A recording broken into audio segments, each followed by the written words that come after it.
25% का असर पड़ेगा। माल रेट कम लाओगे। आज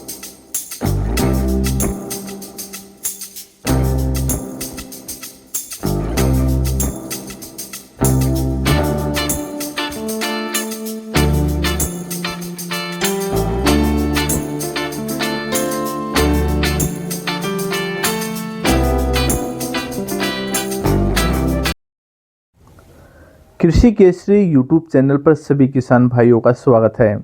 अगर अब तक आपने कृषि केसरी यूट्यूब चैनल को सब्सक्राइब नहीं किया है तो ज़रूर कर लीजिए। आज हम इस वीडियो में आपको बताएंगे कि किस तरीके से बरसात की वजह से किसानों को कितना भारी नुकसान झेलना पड़ा है, मंडियों में बरसात के बाद भाव में क्या गिरावट आई है और किन किन परेशानियों का सामना किसानों को करना पड़ा है। इन सब को जानने के लिए वीडियो के अंत तक बने रहें। बता दें कि खरीद सीजन में किसानों की परेशानी कम होने का नाम नहीं ले रही है। पहले से ही धान के भाव में उतार चढ़ाव झेल रहे किसानों के अरमानों पर मंगलवार को हुई बरसात ने पानी फेर दिया है, जिसका अंदाज़ा इसी बात से लगाया जा सकता है कि एक तरफ जहां झमाझम बरसात की वजह से सोनीपत अनाज मंडी की खरीद प्रक्रिया दोपहर बाद बंद हो गई, वहीं दूसरी तरफ जिन ढेरियों की खरीद हो चुकी थी, खरीदारों ने उन ढेरियों की बोली भी रद्द कर दी। किसानों को भारी आर्थिक नुकसान झेलना पड़ेगा। सोनीपत अनाज मंडी की बात करें तो यहाँ पर 2700 रुपये प्रति क्विंटल से लेकर 3200 रुपये प्रति क्विंटल तक बोली लगी थी, परंतु बाद में बोली रद्द कर दी गई, जिसके कारण किसानों ने जमकर रोष प्रकट किया। बता दें कि मौजूदा समय में खरीफ सीजन की प्रमुख फसल धान की कटाई और कढ़ाई का काम किसान तेजी से कर रहे थे। अनाज मंडियों में धान की आवक लगातार बढ़ती जा रही थी। मंगलवार सुबह सक्रिय हुए पश्चिमी विक्षोभ की वजह से दोपहर बाद सोनीपत जिले में झमाझम बरसात हुई। बरसात के कारण सोनीपत अनाज मंडी में खुले आसमान के नीचे रखा धान भीग गया। धान भीगने के कारण खरीद प्रक्रिया बंद कर दी गई, जिसके चलते किसानों को परेशानी झेलनी पड़ी। मौसम का मिजाज अगर इसी तरह से अगले 2 से 3 दिनों तक बना रहा तो धान की खरीद दोबारा शुरू होने में कई दिन लग सकते हैं।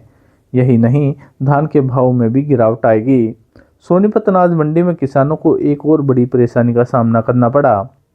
दरअसल सोनीपत किसान जब मंडी में धान लेकर पहुंचे तो उन्होंने कईयों ने शेड के नीचे इस उम्मीद से धान उतारा था कि यहाँ उनका धान नहीं भीगेगा, लेकिन जर्जर शेड की वजह से शेड के नीचे उतारा गया धान भी भीग गया।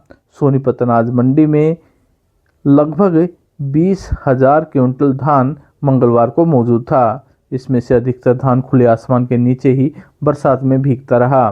धान को भीगने से बचाने के लिए कुछ ढेरियों पर तिरपाल भी बिछाए गए थे, लेकिन अधिकतर ढेरियां खुली पड़ी हुई थी।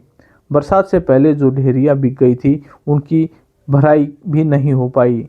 इसके अतिरिक्त जिस धान को बोरियों में भर लिया गया था वह भी उठान न होने की वजह से भीग गया। परिणाम स्वरूप काफ़ी अधिक नुकसान किसानों को झेलना पड़ा है। किसानों ने सरकार से मांग की है कि इस पूरी जो नुकसान उन्हें हुआ है उसका उचित मुआवजा भी दिया जाए। वहीं दूसरी तरफ मंडियों में जो व्यवस्था है उसे सुधारने की मांग भी की गई है। सोनीपत अनाज मंडी में आप देख सकते हैं कि तस्वीरों में किस प्रकार से बरसात में पानी भरा हुआ है। गांव से आए हो? करेवड़ी से। अभी जो बरसात हुई है उससे कितना क्या नुकसान हुआ आपको? भाई धान में की फसल में इसमें नुकसान तो है, पड़गी जो मंडी में आपका फसल बिक गई या रह गई क्या हुआ? रह रही है अभी। कितने एकड़ लेकर आए थे? एक कट गए। तो अभी क्या बोल रहे हैं खरीद को लेकर?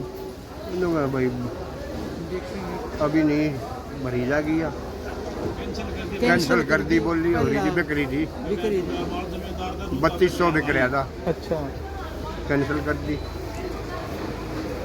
आज का कार्ड रखे हैं जी 1509 17-18 और 16 बनू। कौन से गांव से हो जी? गांव करेवड़ी जी। और फसल लेकर आए थे, क्या कुछ नुकसान झेलना पड़ा अभी? भाई सारा नुकसान झेलना पड़ रहा, भाव नहीं मिल रहा। मंडी में आई हुई जीरी बीज की खरीद कैंसिल कर रहे हैं। आपकी फसल बिक गई थी? आप बिक गई थी, अभी कैंसिल कर रहे हैं? हाँ। तो क्या क्या क्या कैंसिल कर रहे हैं? क्यों कैंसिल कर रहे हैं? भाई बिक गई, अच्छा, दोबारा भाव लगाएंगे? दोबारा भाव लगाऊंगे। कितने भाव से बिकी थी आपकी? 250। कौन सी किस्म थी आपकी? 1509। क्या नाम है सर आपका? मेरा नाम पवन है। कौन से गांव से आए हो? गाँव बागड़ी। और एक धान लेके आए थे मंडी में? हाँ, धान लेकर आए। कितने एकड़ का? धान 4 एकड़ का। तो अभी बरसात हुई है तो क्या नुकसान हुआ आपको? बरसात में जो मानो 25% का असर पड़ेगा। भाव रेट कम लाऊंगे। आज का धान बिका या नहीं बिका? ना रह रहा है, बिका नहीं। कितने एकड़ का रह गया आपका? 4 एकड़ का रह गया।